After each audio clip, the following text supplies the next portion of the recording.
What's going on, guys? I am back once again for another wrestling review. Tonight we had Smackdown.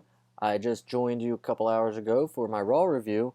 This review will be a lot better because it was a lot better show. Also, as you can see, the change of scenery. Uh, I went with no TV in the background now because you guys probably just watched TV instead of me. So now you have to focus on me.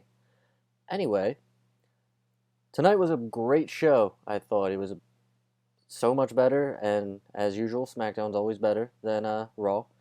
A lot of story development for WrestleMania, and they did it so well, and it was very unexpected as well. We'll get started. We opened the show with Daniel Bryan and Shane McMahon reviewing the tape from last week's Battle Royal at the end, where AJ Styles and Luke Harper both touched the ground first, when clearly you can still see AJ Styles hitting the ground first. I don't like how they're still using this footage. It's stupid. They're thinking that we're all stupid if we can't notice. But anyway, Styles comes in while they're reviewing that footage. He's doing his best to convince Shane and Daniel Bryan that Luke Harper's feet somehow touched first. Tries to get out of the number one contenders match between him and Luke Harper, and he doesn't. He then starts trashing Luke Harper's hygiene, and unbeknownst to him, Luke Harper is right behind him in the office. Shane McMahon and Daniel Bryan kind of set him up to just keep burying Luke Harper and until he turns around and runs off, scared of Luke Harper. Luke Harper then just stares at Daniel Bryan and Shane McMahon and just says thanks. So then we go to the opening video for SmackDown, and the show officially begins. Tom Phillips still with the commentary team. I wanted to get if anybody doesn't know, who does not follow wrestling personalities on social media. Tom Phillips got into a little bit of victim. He was a victim of hacking, I guess, or some angry fiance posting text messages. Either way, he was caught sending explicit text messages to a mistress of his, and he got blasted on social media about it. I was kind of surprised that he was on the commentary team, but at the same time, everyone's entitled to their privacy. But won't get into that. Either way, he was still on commentary. Show opens up with Miz TV, and the guest is John Cena. I already immediately love this because the Miz is just that good, and I can't believe I'm saying this, but he's become must-see TV. I mean, he's been saying it that he's must-see for years, but he's actually now must-see TV.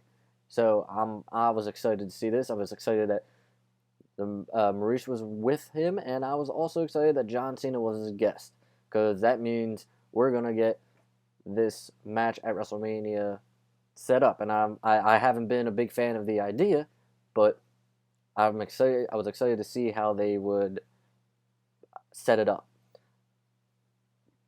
Immediately when John Cena comes out, The Miz orders his mic to get cut off because he has 10 years of frustration to get off his chest.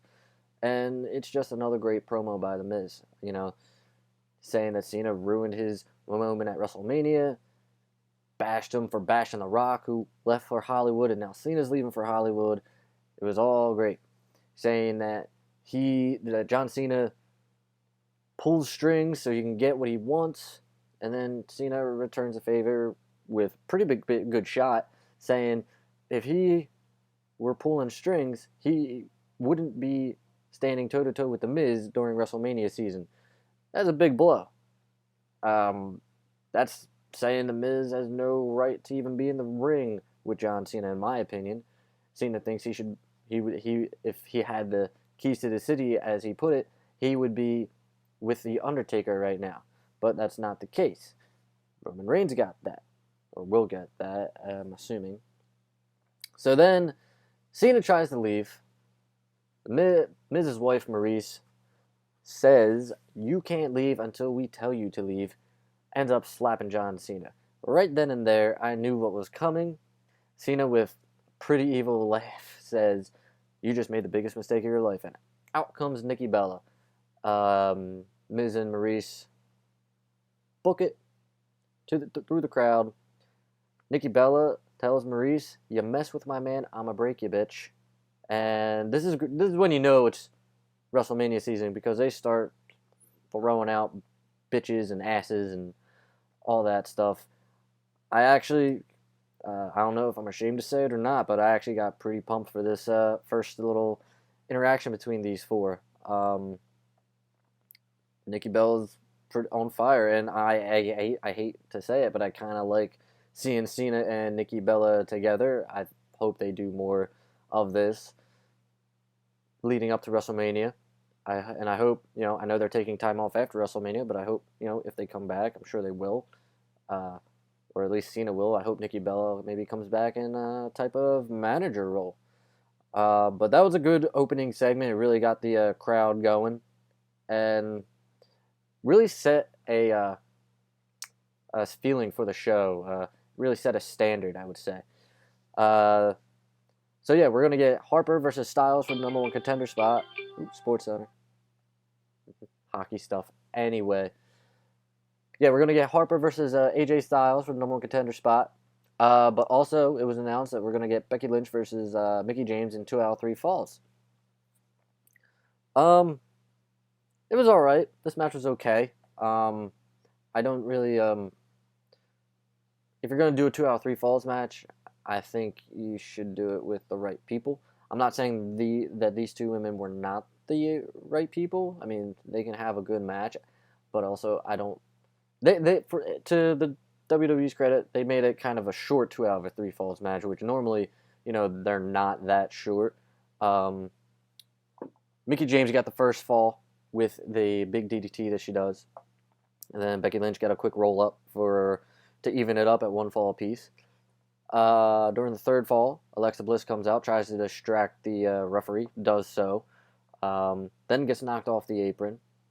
Becky Lynch ends up putting Mickie James in a disarmer and gets the win. So Becky Lynch, if you're really counting Elimination Chamber, has beaten Mickie James 3 times. 3 times in a row, really. So, good match to start, getting it out of the way. There's not really much else to say. There's no real clear path to what is going to happen with the women's division at WrestleMania on the SmackDown side of things. Could be another, again, I mean, I've said, maybe a 4-way match involving these 3 women and Naomi if she's cleared to compete. Remember, that injury turned out to be pretty real. So that was that. And then, SmackDown goes to commercial, and we come back from break, and Alexa Bliss is being interviewed about how the interference that she just did. She gets mad that she's not being asked about her title win last week.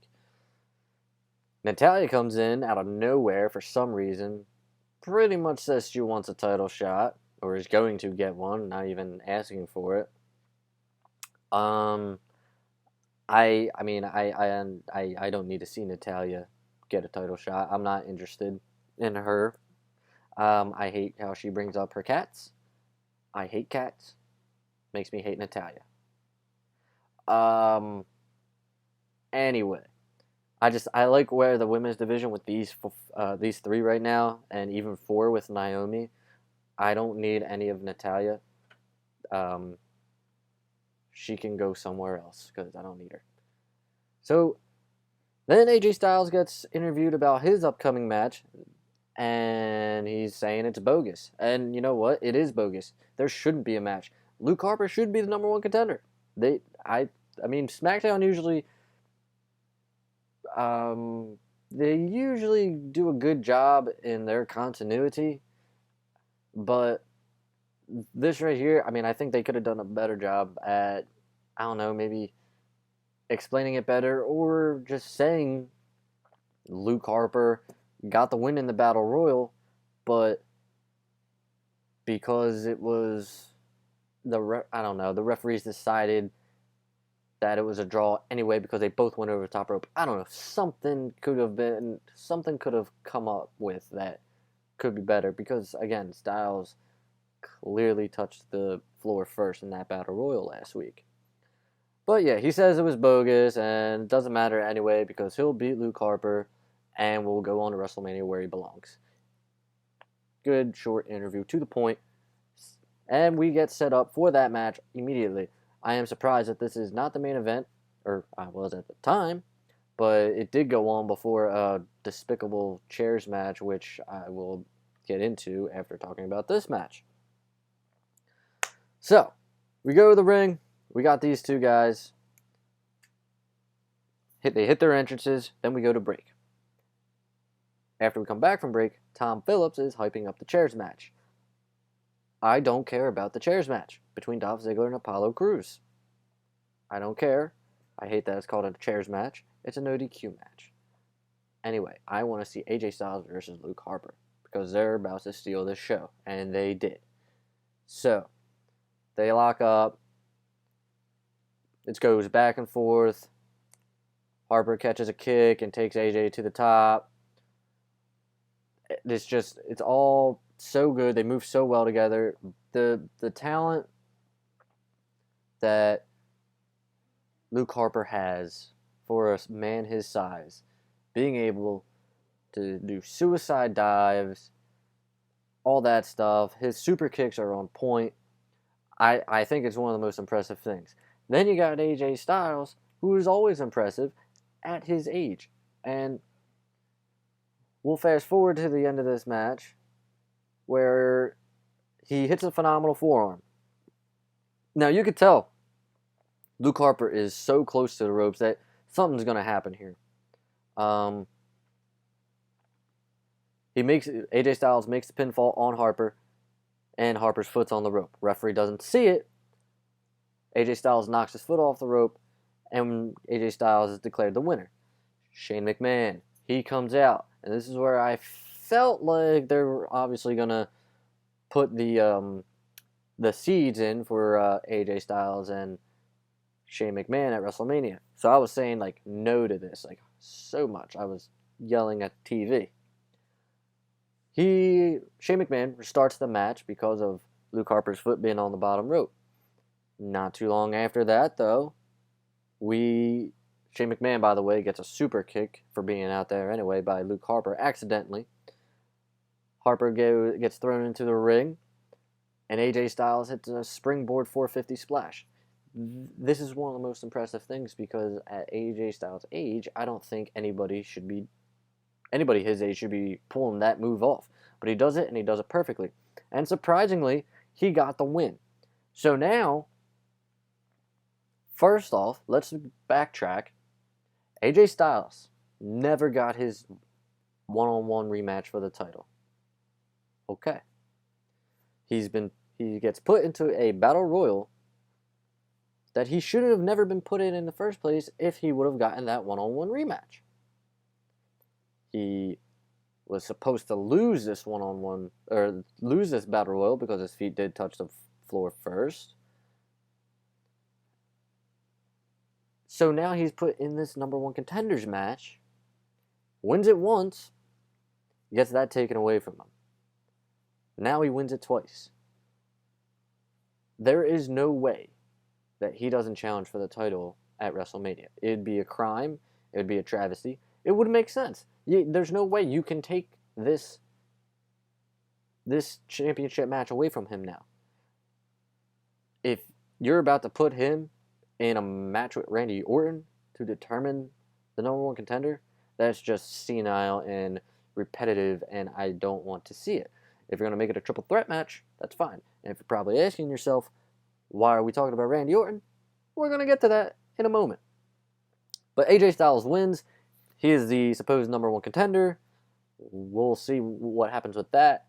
It keeps the story intriguing, and that's what we need here. We need intriguing. I don't like calling everything that's about to happen. It's not fun. It's boring. Speaking of intriguing, we get another backstage segment an interview with John Cena and Nikki Bella, and who comes to confront them but James Ellsworth and Carmella. This is gold from the start, as soon as they come into the picture. This is funny. This is comical. And that's what it's supposed to be when it comes to James Ellsworth and Carmella, not real talent. And we get set up for John Cena and Nikki Bella versus Carmella and James Ellsworth next week. That is going to be awesome.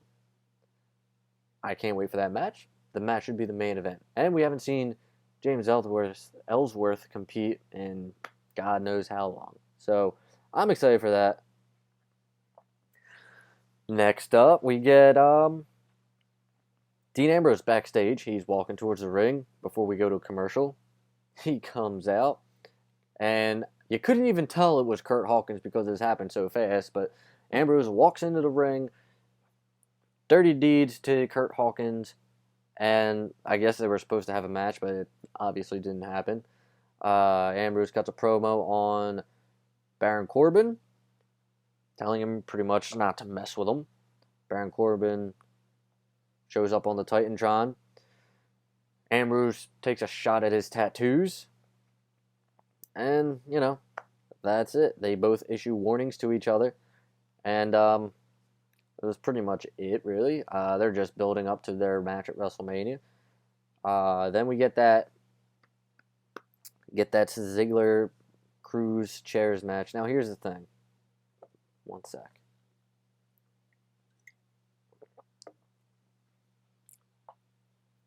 The chairs match. I expressed my frustration with this little storyline last week. You're going to crush Apollo Crews' ankle twice in a chair. And he's not going to be out of action for a while. You're going to bring him back the next week. Back in the day, if you did that, they were out for months. Now, you're going to put this guy in a chairs match. A match that's no DQ, but with a higher emphasis on steel chairs. It frustrates me because Apollo Crews shouldn't even be walking right now. He shouldn't be walking. And now you're going to put him in a chairs match where it could very well happen again. This has nothing to do with Ziggler. I love this Ziggler heel character. It's different, it's new, it's exciting. I like it. I am on board with it. It goes back and forth. Some pretty good moves by Crews, pretty good moves by Ziggler. And we end up with a chair set up in the middle of the ring, sit in the sit-down position. And then Ziggler hits a drop toe hold on Apollo Crews, whose neck hits the base of the steel chair, I guess you would call it the base, or the back of it, but the top of it, really. Right throat first. So, okay. You got an ankle that's been crushed twice in a steel chair. Now, your jugular just nailed the top of the steel chair. You can't breathe. And then, insult to injury, Dolph Ziggler drops Apollo Crews, spread eagle, on top of that steel chair. Ankle crushed twice. Crushed larynx. Balls. And you're still going to be moving around next week? I don't understand it. Anyway, after that spread eagle thing that Ziggler did, he wins the match. I like it. I ain't hating it. I like it. Ziggler needs to, I feel like Ziggler needs to be winning if we want to take him seriously as a heel. After the match, he talks trash to a very beat up Apollo Crews. And then we go to a commercial. And then we get, after the commercial, we get this Bray Wyatt, what do they call it, an invocation? It is just a statement on who won the number one contenders match, which was AJ Styles.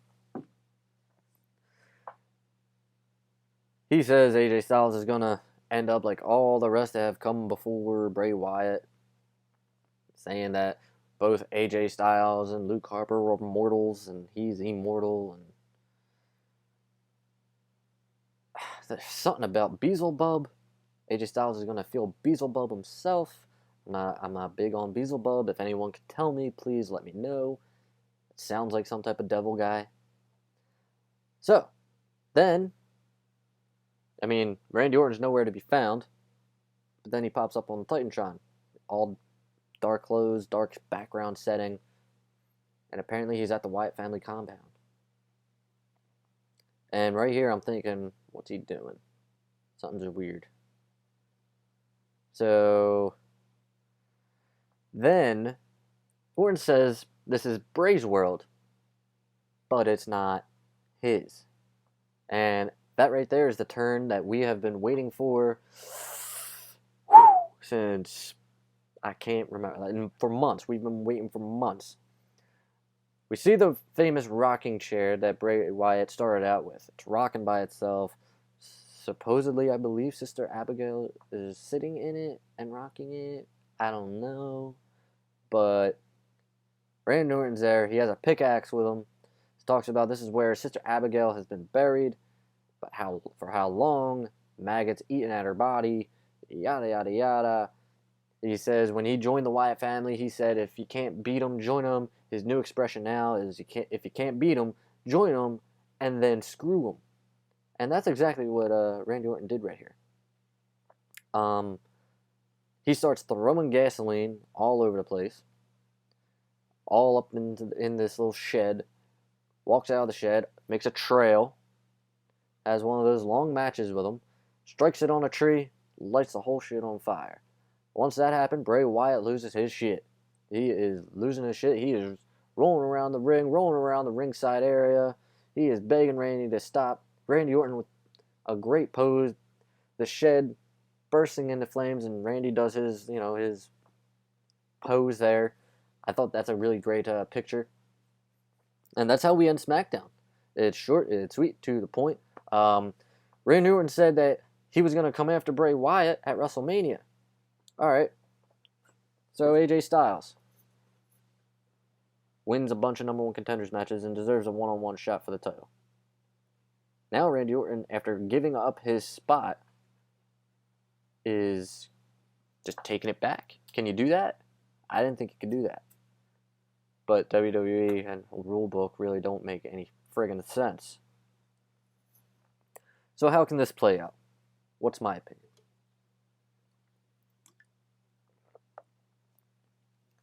Well, immediately after SmackDown, I saw a bunch of stories saying that's going to be a triple threat match. So I'm thinking I missed something. I'm thinking there was an announcement on Talking Smack that Daniel Bryan made. So, watched SmackDown, took a shower, came back, watched Talking Smack. There was no announcement of that. I don't think it will be a triple threat match. I would feel, because I don't think we've seen the last of Luke Harper here. Unless they maybe put him in a tag team with Eric Rowan, who was cleared to return. I thought he was going to return tonight and align with Bray Wyatt. He still could do that, but he was cleared to return today. So, but anyway, here's my thought and what I think would happen. Maybe we have a long time before WrestleMania comes. I feel like we're gonna get AJ Styles versus Bray Wyatt 1-on-1 for the championship. That'll take place on a SmackDown, obviously. Randy Orton is going to get his match with Bray Wyatt at WrestleMania simply because he's the one who won the Rumble. And the winner of the Rumble meets the champ at WrestleMania. Now, somewhere in between that, you're going to get AJ Styles getting mad at Shane McMahon for something. And I think that'll set up their match at WrestleMania. That's the only thing I can think of right now. I don't think it would be a triple threat match. It's a pretty random triple threat match, if you ask me. Uh, but yeah, that were my thoughts. I thought it was a really good show. Um, I wish they would make Raw 2 hours just because it's so unbearable. Like, I didn't. Normally, I do doze off during Raw. I never doze off during SmackDown. It's exciting and it's short. I never would have thought. I mean, a year ago, I wouldn't be watching SmackDown at all. It was, there were spoilers. You could just read what happened. I think SmackDown going live was the best thing that they could have done. Um, Staying at 2 hours is great. I hope Raw goes back to 2 hours. Yeah, guys. So, a couple programming notes. I know I mentioned it earlier in the Raw podcast. Hopefully, UFC 209 this Saturday. I will be watching UFC 209, the main card. I work till 10, and the main card starts at 10. So I'll be able to catch most of the fights. As far as podcast for that show goes, hopefully it's looking like possibly Sunday morning it'll drop. Probably by myself, depending on if this guy wants to do it still. But even if he did, I still don't have the equipment to do a split webcam, the sort of thing, like a web chat or Skype or whatever. So it'll probably be by myself, and it'll probably be just the main card review. I'm not sure how long it'll take, but definitely going to be able to watch that. Then we got next Monday. Now, here's a treat for you guys. You're going to get a double dose of the Mike Butler podcast, sort of. You're going to get your Raw review. But also, I'm going to be on my buddy's podcast. It's called the Broadcast Podcast. We're going to be talking wrestling. Honestly, this is the first time I've been on it. We're going to talk a little bit of wrestling. We're going to talk a little bit about this show. Get a plug in on this show about my show. And we're probably just going to, bullshit. I haven't seen these guys in a while. I'm excited. Tuesday, we're going to have the Smackdown podcast. And also, I skipped ahead a little bit. This Sunday, after UFC 209, Fastlane. We're going to have the Fastlane. Hopefully, again, I'll have that to you by Sunday night. You should be able to.